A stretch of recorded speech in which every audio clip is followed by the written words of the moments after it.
Greetings from Seoul, Korea, and welcome back to WCS Season 2 here. And we've already seen some pretty epic games, especially that last series. I would definitely recommend that one to your friends. Yeah. If they can't be joining us right now live here. And recommend to them not to watch those first two because they're going to be kind of disappointed. Well, I'd watch the Flash Innovation one. That was kind of interesting, especially that one where they both cheese each other. Yeah, I guess it was like a good way to show which cheese beats which cheese or something. But we'll take the two best Terrans in the world. We'll have them cheese each other in different ways. We'll see which one's better under that circumstance. Now we know. So, we got our final match today. Your thoughts? I think Trap versus Maru is going to be very good. Trap can definitely be a very aggressive Protoss. He has very good builds. He has great execution. Maru, he's a pretty aggressive Terran overall. You know, the Marine Prince. He has some of his own builds, some standard builds. He's very quick, good at multitasking. I think that this is going to be a good one, a very exciting one. I got to agree with you on that one. I think Trap wins this 2-1. What about you? 2-1 either way. I'm having a hard time deciding who wins it. This is not an easy one, to be frank. It isn't. Trap played so well when we last casted him. I think Trap is a little bit of a better player right now. It seems like it. I see mostly his PVZs. Those are the ones I really pay attention to with Trap. Yeah, I guess I'm siding with Trap slightly, but for some reason, when I look at PVT, I feel like Maru might be better PVT than Trap. Or TVP. You might be right. Mechanically, Maru might just be superior. When you get these guys that started playing when they were like 11 professionally, I mean, mechanically, they tend to just be superior to everybody else. Learning RTS mechanics, especially mechanics as difficult as Starcraft is, I mean, you gotta start so young. Hard. Yeah.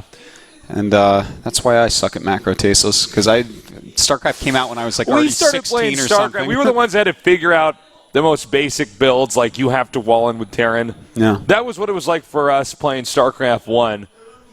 Having to learn the game. I'm like, can you do anything else besides go mutilating against CDZ? I'm like, the answer's no. It was only a strategy game back then, Jesus. Yeah. Macro what? So, let's take a look at these guys. Pretty similar WCS Korea rankings. Yes. Of course, Trap had some really impressive PBZ wins to get here. Again, his PBZ is really quite nice. What does this mean at the bottom of the cards here? Joe SH and Joe SJ? That's their names. Yeah, no, I'm serious. They spelt that funny. I've never seen a Korean name spelt like that. Oh, okay, all right. That's probably actually you're Joel trolling me. Or Cho.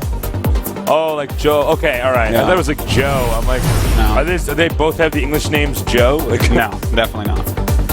Well, he's on the up and rising here.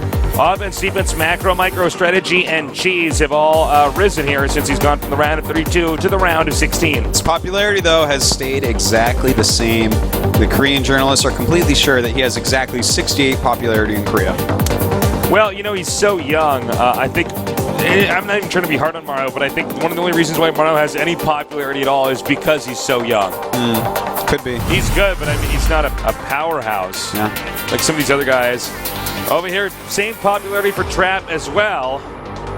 Good thing this is not a popularity contest, Artosis. Nah, well, Maru would have won by 5 points, but yeah, it's Trap not really going up either. Yeah, I guess he didn't really do anything too flashy in that last round. No. It was just like good builds, good execution. Just went for the win. Yeah. Chose builds that should work. They worked. Bam. Done. So yeah, I think this will work against Too Simple. It's like, yep. Yep, I was right. He just checks it off on his clipboard. He's like, all right, that did, yep. I nailed that one. So our first map is going to be AUCTION Wastes. This can be good for the Protoss. Man. I want to see more games on that map. I like that map because it's so new, it's so different. Well, I love the tile set of it. Like, I actually really liked Belshire Beach.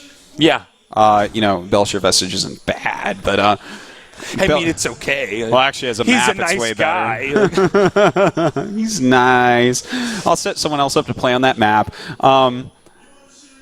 But yeah, I really like the sand and the water and stuff. As a player, I'd probably be furious. I'd be like, my unit is half underwater. Why? I'm the southern spot, so I'm more underwater. What? But no, it's just I don't know. I like summertime maps. They're nicer. They are nice. They remind me of the beach, especially when the beach is there. You guys want to know a funny side story is in StarCraft 1, you know, they after Brood War came out, they had a winter title set map, which they eventually had to eliminate because all the pro gamers were actually straining their eyes, staring at, you know. Stuff warping in as Protoss actually was so hard to look at on the old You're actually making my eyes hurt right now. Oh. Yeah. Well, that means you're crazy, but yeah. I have a flashback. I'm like, oh! No, it was funny because they actually had to get rid of that map because the color clash was so painful. Yeah. And it was a cool-looking tile set, too. I really enjoyed cool. it when there were maps like that. But eventually, they were all gone. We never casted a StarCraft 2 snow title set, have we? We have not. Yeah, we have. Yeah. Well, the Belshire Winter Edition. Oh, what am I saying? Yeah, excuse me. There has to be another one. I'm sure there has to be. Is there? There has to be. There has to be. Let us know on Twitter. Oh. Some people tweeted me the Q word. There was actually 2 different Q words. Oh, yeah? I think one was QAT. Quat is actually a word you can use in Scrabble. QAT? I believe so. Or something like that. What's it mean? Who cares, man? I care. This is a problem with Scrabble and why it's a bad game. Well, maybe if I learned the word, I wouldn't be so upset. Oh, yeah, so you can go around getting your ass kicked by people because you throw around the word quat? Because I'm being a quat. Being a quat? I act like such a quadartosis. They make that word on me. I'm like, uh-oh. And then I'm like at the Scrabble World Championships for some reason. Who knows how I got in? I take my little pouch of Scrabble chips. I'm like, I put CUM in front. I'm like, kumquat. That's a fruit. They're like, that is not how you judge. Get a rep over here. I put an S on the end. I'm like, quats. They're like, it's not a noun. I'm like, what is this thing? All right. The countdown has now started. Maru, our youngster here, going up against Trap, our new up-and-coming Protoss player here. The map will be Aklon Wastes. Remember, the loser of this best of 3 is not out of the group. We have a few more matches. We're doing 1 match per each group. And speaking of which, this is Group D here for our final best of 3. So over here in the bottom left, we have our Terran player. Very solid, very young he is. Master Maru Prime. And in the bottom right, our crafty Protoss player. His ID is... New challenger, STXO Trap. Gotta activate the Trap card. Thanks. All right. I write my own jokes. Yeah. Trap vs. Yu-Gi-Oh! Always a fun game to cast. Always a fun game. All right. What's up, Artie? Well, I'm just chilling. It's going to take a minute to see what builds these guys are doing, so... Let's talk. Let's talk. About what, though? Anything. Anything at all? You pick the subject. So, how's that giant cyst on your butt doing? The giant cyst on my butt? I'm like, which one? Counter, make it weirder. Oh, God, that's so funny. You said we could talk about anything. Even if it was gross and made up. All right. Well, looks like probably a Reaper opening here for Mario. Good choice. Yeah, it should be.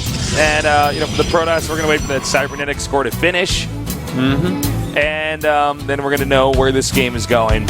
Yeah.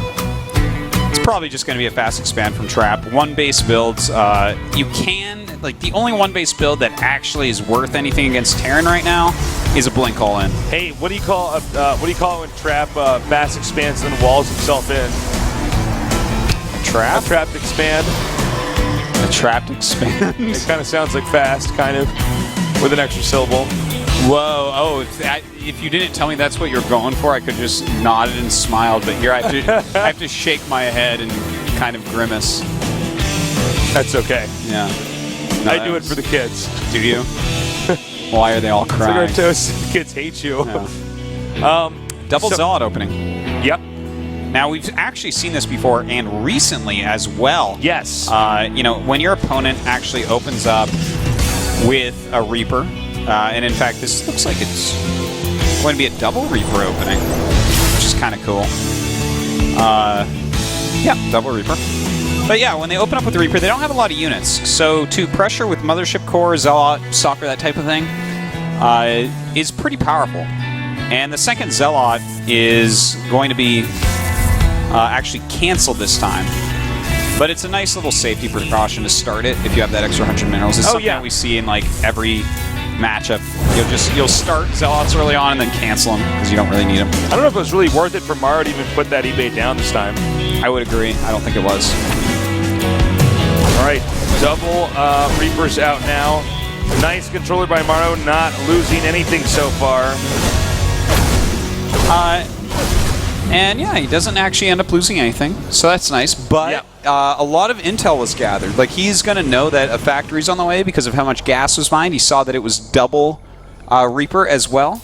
So this is going to allow him to get up his Robo very quickly and play a very defensive game against this. And that's nice. That was definitely worth the 100 minerals for him, I would say. Looks like he's zoning out these Reapers pretty well here with the Stalker. Stalker is such a nimble unit. And now we're going to the Mothership Core come over here and try to harass. He needs to be careful and keep this Mothership Core over cliffs and edges, so if he needs to retreat, he can actually get away. The Mothership Core definitely not nimble like the Stalker. Yeah. He was really hoping that there weren't reactor Marines on the way. Unfortunately, there were, so he has to go home, which is fine as well. Not a big deal. He's got to have energy for the Nexus cannon, because the aggression that's going to be coming out of Maru is going to be very powerful. Oh, nice. Almost gets that Reaper. Reaper's now on the run. And, both these guys building up very steadily. The Robo's almost done. And at Twilight Council, do you think there's a possibility of a DT drop? There definitely is that possibility. In fact, with 2 gates, I would say, actually, I think you might have nailed it there, Tasteless, because that is a very fast Twilight, and normally you go Robo Forge Twilight if you're going to be playing with charge lots. And yeah, I guess it could have Blink Stalkers, but that doesn't... Like, that would be a really weird build. Like, maybe flying would do that, but would trap? Now we'll see here, but mind you, the Reaper has now gotten inside, and it CCs everything. So even if he was going to go for DTs, he might not want to now. That's true. That is very true, because like, he knows that that is a quick Twilight, and in fact, Dark Shrine does go up. Good call, Tasis. Well, it looks like he's now going to go ahead and try to attack in the front here. When you go for D2 builds like this, you don't tend to have a big army, so you could be, if you're hit before the Dark Shrine finishes, you could be in a lot of trouble. Now, Forge is coming as well, so this is going to be a very macro-oriented follow-up. Firebat's already on the way for some drops. And let's see how well he can actually defend against this Stasis. Looks like just Marines and a Reaper at the front. All right. Double-pronged attack here. Let's see how much damage he can do. Uh-oh, and one Widowmine does drop out, and the other one as well. A few probes taken out, not too many. Yeah, not too many. Warp Prism going to pop out here before, well, hold that thought.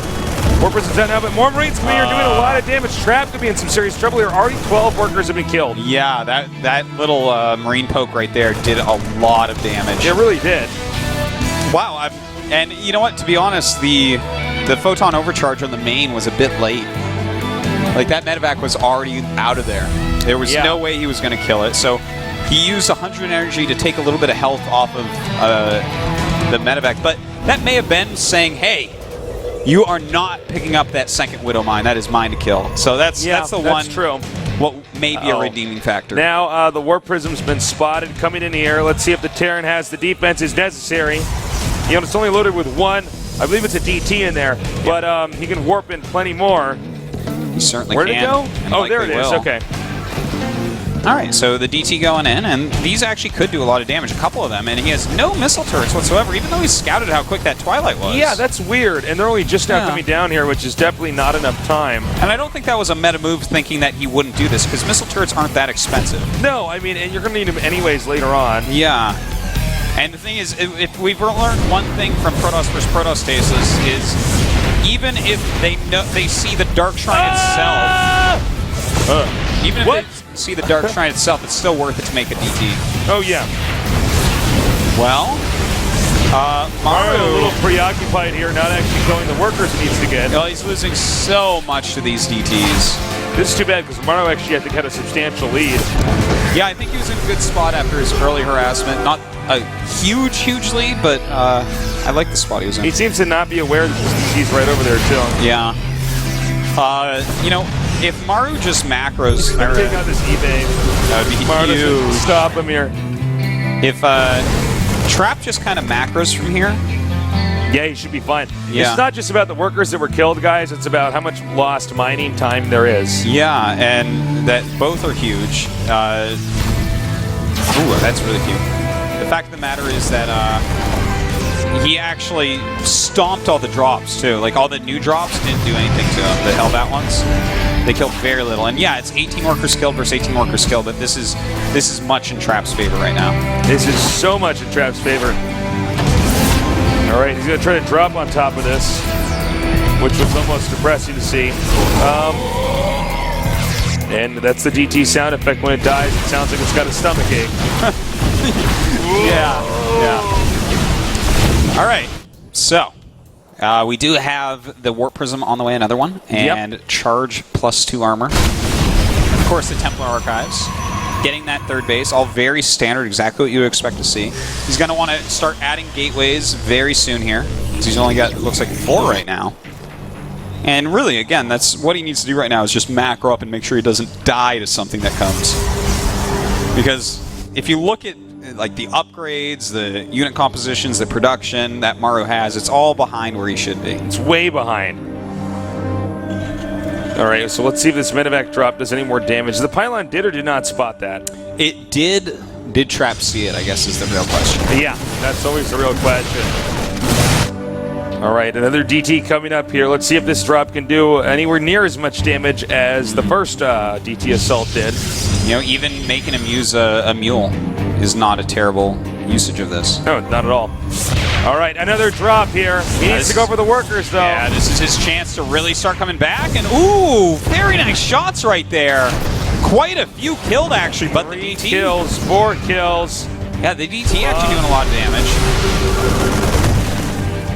But you know what, that Hellbat drop, that's the way you come back right there, Tasteless. Oh, yeah. Look at that. Much closer, once again, bringing up that SCV versus probe kill count. Of course, on both sides.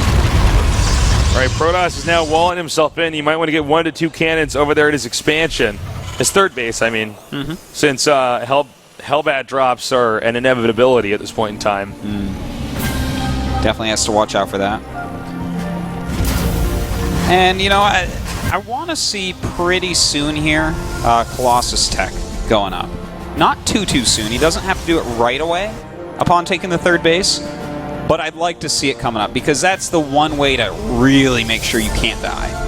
You know, Yeah, that's Templar very true. are nice, but once you start getting Colossus out as well, it's like... Well, you get those Templars out after you have the Colossus, too. It's much nicer. And he does throw up the robotic support bay, so he is going to go ahead and grab Colossus, and this is really going to make it hard for him to die. Now, we did have actually another Hellbat drop during this time. Oh, did we? Yeah. Let's check workers killed then. Actually, he got 7 more. Well done. This has been a bit of a slugfest of a game here. It is. This is kind of what I expected it to look like, too, because these guys are both very aggressive players. Yeah, they absolutely are. All right, getting those 2 cannons I was talking about over there at the third base. Meanwhile, Maru moving out, map control given to him. Trap put into defensive posture. Nicely done there by Trap. Going to take out that SCV that would want to make anything that could assist in that expansion. The third entrance over here for Trap at his third base is going to be opened up here. We'll see if he actually decides to engage it. I think there's definitely enough Psy Storms to make him not do that. If he does walk through there, man, I mean, a Time Warp, a few Force Fields, a couple Psy Storms, and he's going to have such a hurt army. In fact, even using feedbacks, knowing that it would be just too dumb for Maru to run through this hole and attack. Nice wall up there. Except for that one Marine. All right, here comes the army now, stimming and running into the front here. I don't know if this is a good idea for him either, though. Oh, looks like he wants to do it, and this is a much better area than the last area. But still, he's got to be very careful. There's a lot of Psy Storms still left. Yeah, I think Protoss should have enough here. Yeah. As long as he regroups again. Looks like he does. As long as he keeps that macro up, and he is doing so. Whoop. Not quite paying attention there. Maru regrouping now. Medevac's here to heal up. Most of them almost out of energy. Well, Maru, he just keeps rallying across. At this point, we've actually failed to mention this because it's been pretty back and forth here with all the aggression all over the map. But the third orbital is not even done morphing yet. This is an incredibly late third for TVP. His aggression isn't, I don't want to call it on, but in a way it is. Like, he has to get some sort of damage done because Trap is pulling well ahead with the third base up and his upgrade's still going. Oh, feedback could be dangerous, but not out in time. Nice switch there into the storm. Right. See if Maru can do enough damage here. Going for the Forge, it's taken out. And nicely done. Not a single medevac was picked off. In the meantime, we do have armies hitting 2 other locations as well. He's trying to drop this natural. Got to be careful. He doesn't want to lose those medevacs. Maru may be a little bit over-aggressive here in a supply deficit by about 10. Now the third base under attack here. It's at about half health, but it is saved in time. And suddenly, Trap is winning on every front right now. The fourth base was canceled, but that is a small price to pay for all the units he's killed. Yeah, a counterattack here from Trap could be especially deadly. Well, this is looking mighty fine for Trap right now. GG, yep. Maru realizes that. Maru just it seemed impulsive. It didn't seem thought through at all. He just suddenly attacked.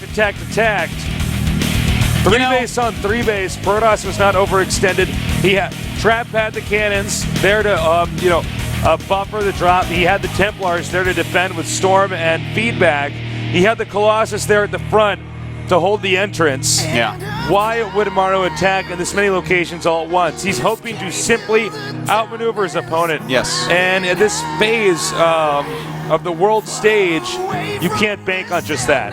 And you want to know what, Tasus? I'm recognizing a pattern amongst a lot of Kespa Protosses, especially. When your opponent is going for heavy aggression in Terran vs. Protoss, I've been seeing more and more people go for DT drop. And what that does is it overextends the Terran because a single DT or 2 DTs are self-steering. You don't have to do anything to get those things to do damage. You just put them in, and they do their thing. You just shift-click on the SCDs and go back. Yeah, or even just send them right in. Click them, yeah. And in fact, it's so easy to do. And then you can, even get an Archon if you need. And then you spend time defending at home. And also, a very aggressive Terran is really utilizing his mules to get as much units out as possible to keep up the aggression. So this is a pattern I'm starting to see that I'm really, really liking. Yeah, I dig it. And it's smart, too. Like, as you said, the DTs, they do all the damage on their own. It's a little bit trickier when you drop in, let's say 2 Marauders and some Marines. Stem and you have to target down very specific things. If you think of a very aggressive 2-base at the moment Terran, when they're being aggressive, they're always hitting 2 spots. Okay, obviously they have to be. So they're hitting 2 spots and trying to micro both very well. But if you have 2 DTs in their base, they also have to micro both those spots. So now they're microing 4 spots, and you're microing 2 spots. And they have to slow down the way their thoughts are being used economically because you have to say, how many scans do I have? And that's going to slow them down because the third command center's later. Yeah. And then you have to keep an eye on, all these invisible DTs, how many of them are there? Yeah. And you can even warp them in on your defense. A third, exactly. You can hide a third inside their main 2 and wait for that scan to die out and then go in there and kill the turret. In fact, he did that. So this is a really cool way that the Protosses are overtaxing the multitasking ability of Terran players. Our next map is going to be OGN Anaconda. Sick. Snake. Sick snake. Yeah, that's all I got. Yeah. Looks like the countdown has started. Tasus, the one-trick 6-city pony. That's right, man. That's me, man. 6-city. Sick city, dude. This is a sick part of the city. Yeah, Gangnam. Yeah. I thought you were talking about Anaconda, the map. I'm like, well, this is not a city, Tasteless. This is, though, here in Samsung, in our new studio, which you guys are welcome to come down to.